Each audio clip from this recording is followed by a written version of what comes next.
Pas la pastille. Non, tu vois, regarde, normalement, le café est là. Tu vois, c'est du café en grains. C'est le café qui tombe? Non, là c'est ah oui, d'accord. C'est en train de se mettre en jambe, moi j'imagine. Bon, essayons. Voilà, donc alors attends. Ouais, je vais mettre peut-être même un truc de moins. Ouais. Parce que j'ai déjà essayé avec 5 grains de café et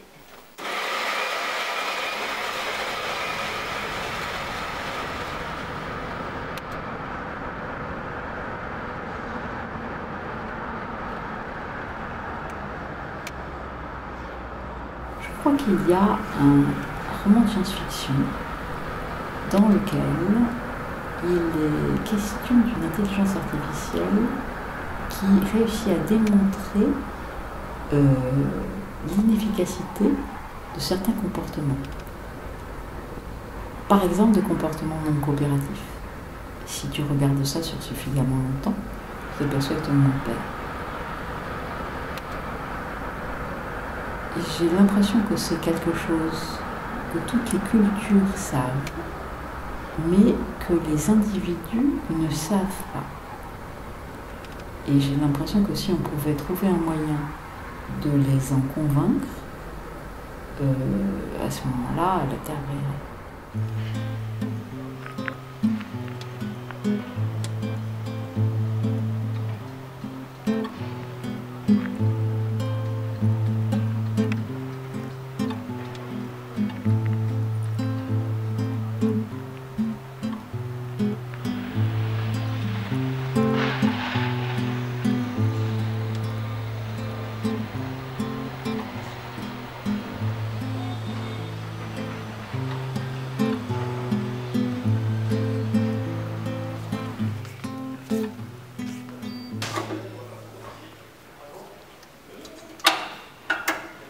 Alors, un chercheur,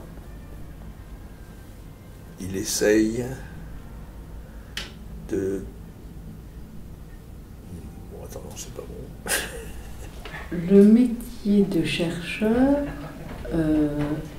ça commence par le fait de regarder des choses et de dire « Oh, mais comme c'est rigolo, comme c'est curieux, pourquoi c'est comme ça?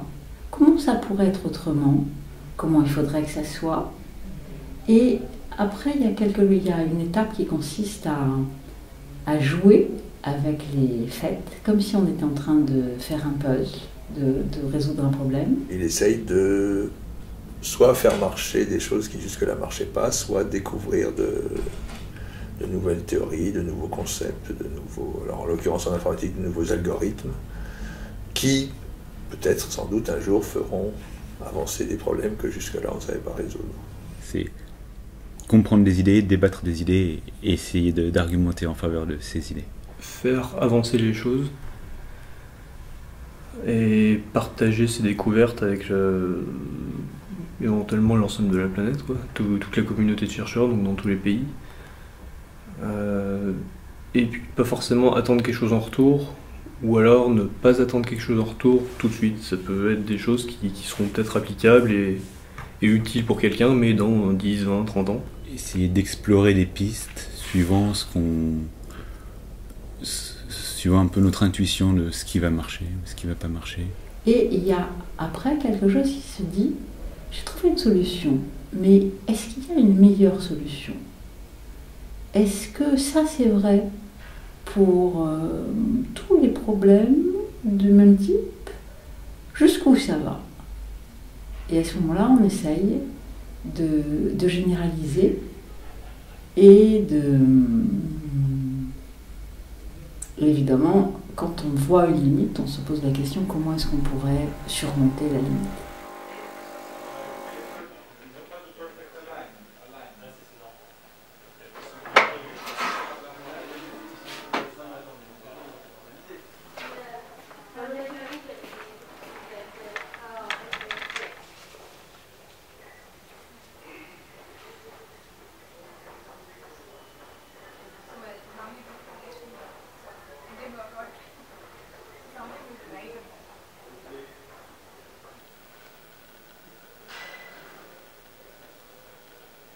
la recherche, c'est pas quelque chose où chaque jour on a défriché 1 mètre carré de terrain.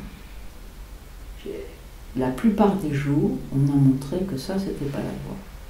Et il y a une voie sur 1000 ou sur 10 000. Bon, je ne dirais pas qu'il faut faire les Shadocks et commencer par les 10 000 voies qui ne marchent pas pour trouver la bonne, mais grosso modo, on ne trouve pas tous les jours. On n'a jamais l'impression d'avoir trouvé, enfin moi j'ai jamais l'impression d'avoir trouvé, puis ça y est, je m'assieds, c'est fini. C'est clair. Et je pense qu'aucun chercheur, même digne de ce nom, n'a cette impression. Il y a toujours trop de choses à faire, il y a toujours beaucoup plus de choses à faire que ce qu'on a déjà fait. Et en fait, quand on trouve quelque chose, on trouve aussi des nouveaux problèmes. C'est fatal. On a toujours trouvé des choses, au moins déjà pour nous-mêmes, on n'arrête pas d'apprendre. Et on est également toujours en train de chercher, parce qu'il y a toujours soit des nouvelles idées, soit des problèmes évidemment qu'on n'a pas résolus. Donc on passe son temps à trouver des petites choses, et ensuite il faut voir est-ce que c'est quelque chose qui nous était juste inconnu de nous, ou si on peut plus le valoriser, parce que c'est quelque chose qui peut être intéressant pour d'autres personnes. Le chercheur a tendance à publier ses résultats, donc trouver quelque chose, ça se concrétise sous forme, pour les chercheurs comme moi en tout cas, d'articles qui sont publiés dans des conférences ou dans des journaux. On aimerait bien financer les jours où il trouve quelque chose. Et ça, c'est juste aussi idiot que si on disait je suis d'accord pour construire le premier étage de la maison, mais le rez-de-chaussée, non, franchement, non.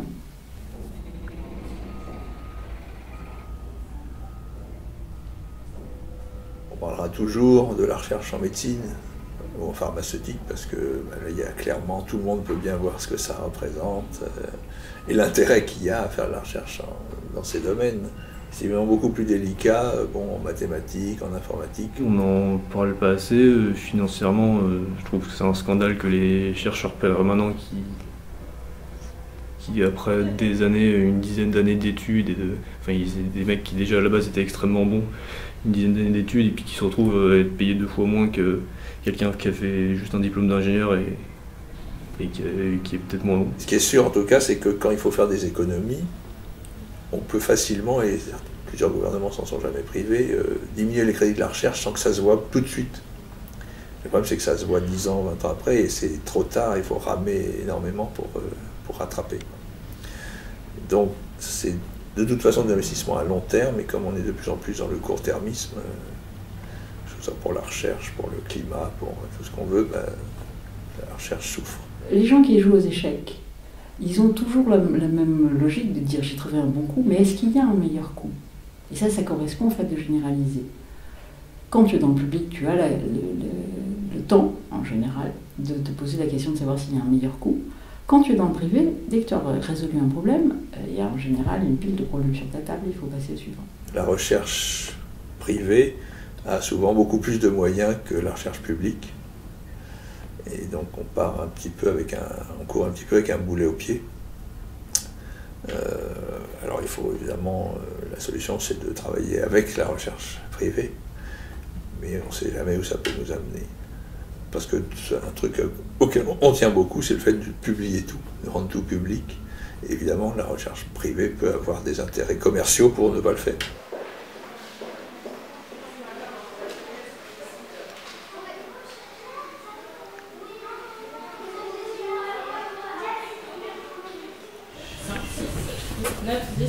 Alors, on va voir, est-ce que ça marche? Allez, avance.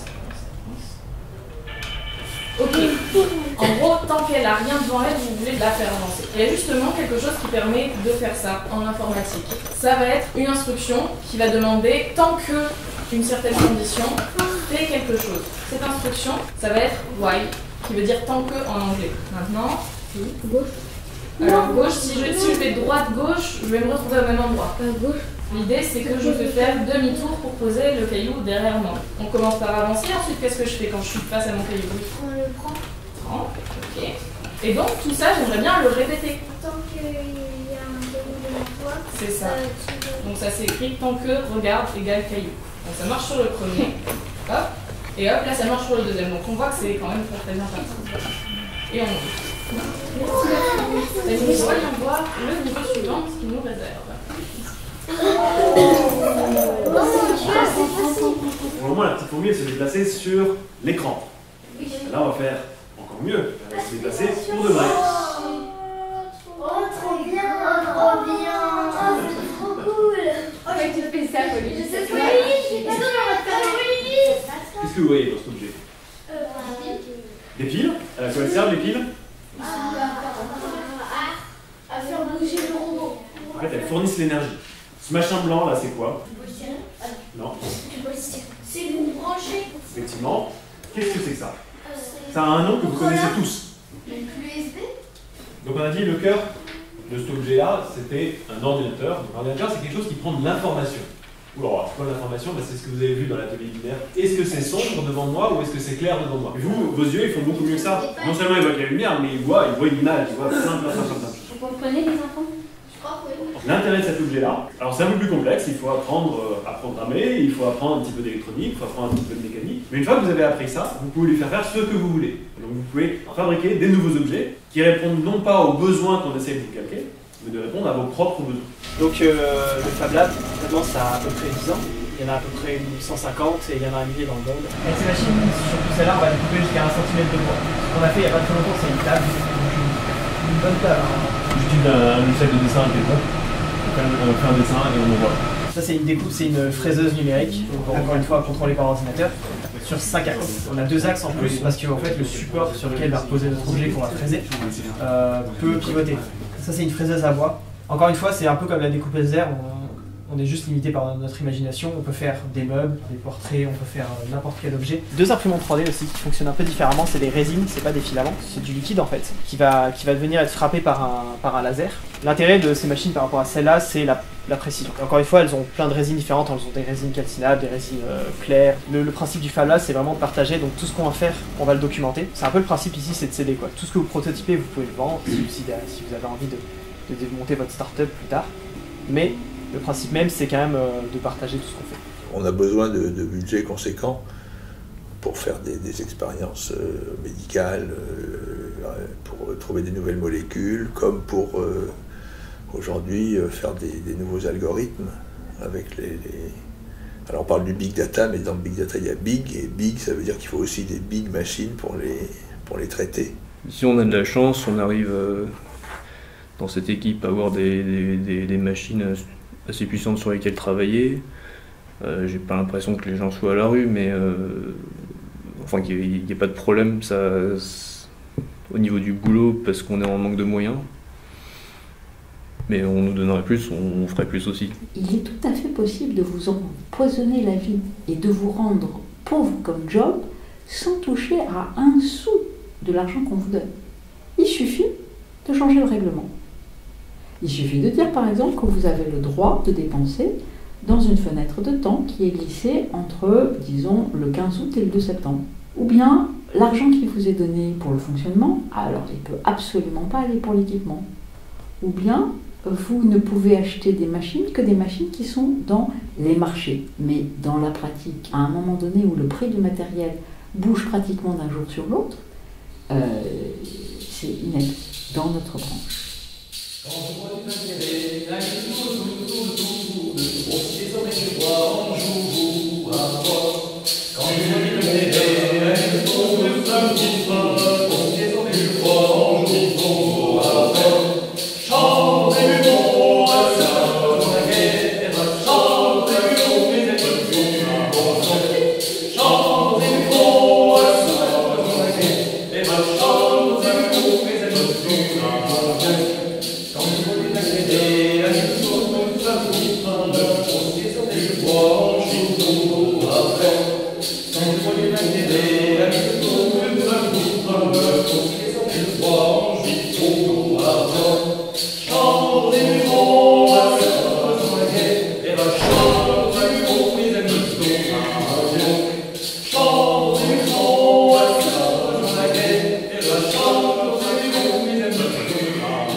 Les gens qui parlent de la recherche ne font pas apparaître le fait que c'est amusant, essentiellement, et c'est parce que c'est amusant qu'on le fait. Et je dirais qu'il y a un certain